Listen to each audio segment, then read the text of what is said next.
Hello and welcome to another Doctor Who action figure review. In today's video we're looking at the next of the B&M exclusives of this year, which is this, the Two Doctors figure set, featuring the Androgum Second Doctor, Peri Brown and Group Marshall Styke, I believe he's called.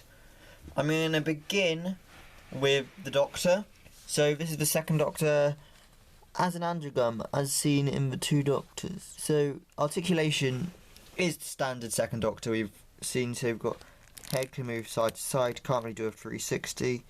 The arms spin all the way round. We've got 360 there, 90-degree bend there, and 360 at the wrists. Just about, yeah. There is waist articulation, you can do the full 360 degrees. Legs kick out, so he would be able to do the splits, but his jacket gets in the way.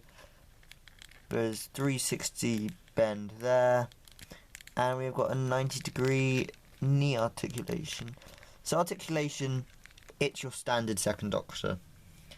So for detail, the head is absolutely brilliant. It's the same head we've come to know and love ever since that 2009 release at San Diego Comic Con, and it's brilliant. It's instantly recognisable as Patrick Charlton. The hair, they like the 13 Doctors set, they've given a grey wash. So, as in the episode, his hair is greyer, he's a lot older than when he was on the show. And so that's interlaced with the black, which is really nice. The most notable difference about the face and head is the eyebrows, as this isn't just the Second Doctor, this is technically the villain Second Doctor from when he gets transformed into an Androgum in part 3 and gains ginger eyebrows, something which I've been thinking should be on an action figure ever since I first saw the Two Doctors way back in 2009 or whenever I first saw it. And so this is really nice. The eyebrows look great, they really stand out, which is good because in the episode they do very much stand out and you can see the noticeable difference.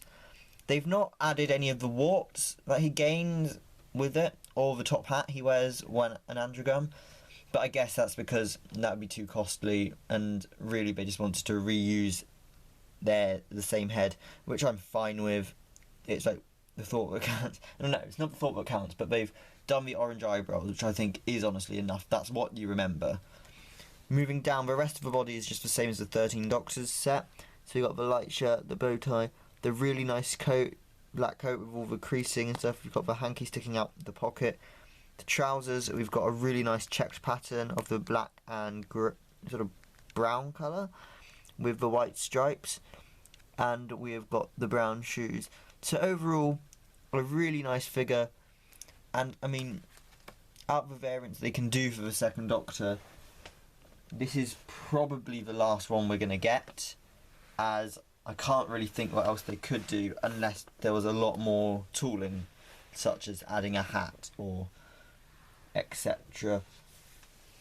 So that is the Second Doctor, a really nice figure and great to have in the collection. Next we have Peri Brown.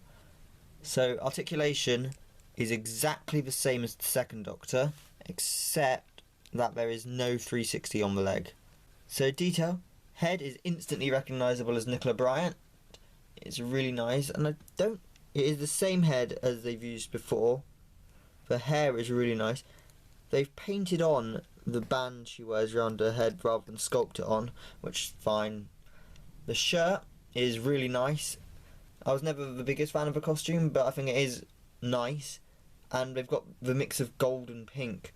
Really nice running around. I think it really works well on the toy, and I really like it. I think it looks great. You've got the knot on her shirt there, sculpted nicely. Her shorts have been done nicely with this blue colour and the red belt, and the sort of yellow keychain thing. Got the pockets on the back. The legs look great as well, although I did find a bit of paint bleed on the join there. Yeah, but it's not too noticeable. And then the shoes are really nice as well. Although they're not sculpted over the top, they're sort of one piece again. So there's not a lot to say about Peri, apart from it's a really nice figure to have. I think it is probably the best Peri figure we've had, because we've had the Caves of Androzani one, and the Vengeance and Varos one, and the Attack of the Cybermen one. The Vengeance and Attack ones are basically the same figure as each other, just a different paint job.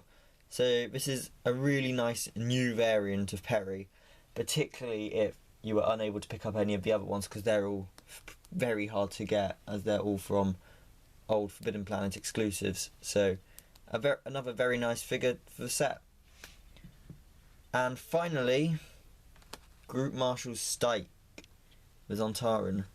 Articulation, if you saw my last review of Zontarans, the articulation is exactly the same. So I won't go into that, you can watch my other review for that. Shameless plug.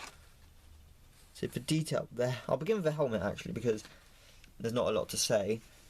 The helmet is exactly the same as Commander Lynx's from the Time Warrior, except that the eyes have now been painted black instead of silver, and we've got this sort of grey bar running over the grating bit, which I think is really nice. It sort of shows his higher rank, and it carries on up onto this bit here. So that's really nice. The helmet's nice.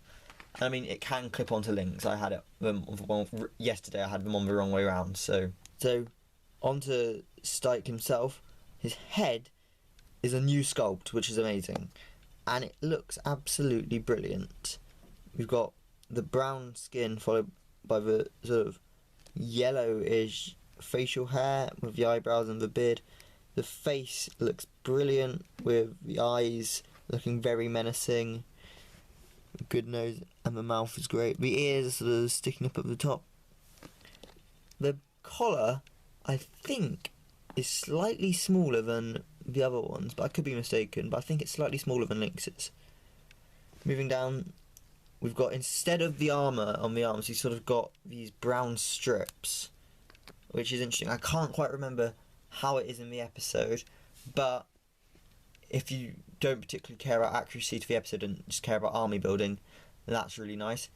We've got a device here, which looks great. It's another new design from the other ones. Moving down, once again we have the same brown colour used instead of the silver armour, with the black on the legs as well. The costume itself just looks amazing still, and like Lynx, we've got the slot for a weapon, although annoyingly he doesn't actually come with a weapon this time around. We were very lucky in the Zontaran set to have accessories. We don't this time, which is a shame, because I think they could have repackaged Lynx's stick stuff thing, and that would have been really nice. But no, and it's a shame because he's got the slot for the weapon. Another thing which is noticeable is, in the two Doctors, the Zontarans are ridiculously tall. However, in this, they're not. So if I compare him to Lynx, it's slightly taller, but that's mostly the head. The body is exactly the same height, whereas in the episode, it was a lot bigger than other Zontarans. However, I always thought it was quite bizarre how tall they were. I've never liked the Zontarans being complete midgets, like in the modern series, but they shouldn't be giants. So I'm fine with the creative... I don't think it is creative freedom, I think it is reusing parts, but I'm absolutely fine with putting the same size. If anything, it makes army building look a lot better if they're all the same size, as the Zontarans are meant to be a clone race. So overall, what do I make of this set? I really like it. Once again, I think this is another really great set, better than all of last year's B&M sets. We've got three really nice figures. They're all variants, but one has a new head sculpt. We get the Androgum Second Doctor, which is something I've been wanting for years. And we get a nice new variant of Peri, a character who I'd imagine it's quite hard to get hold of now, because action figures from the Forbidden Planet exclusives are just rare now. They are very hard to get hold of.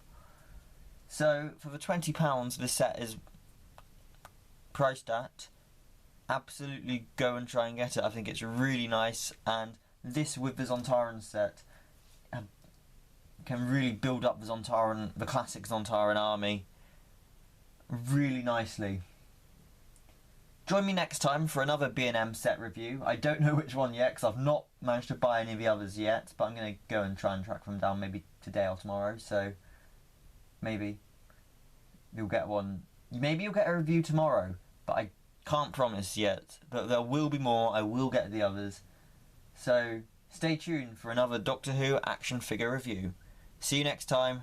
Goodbye.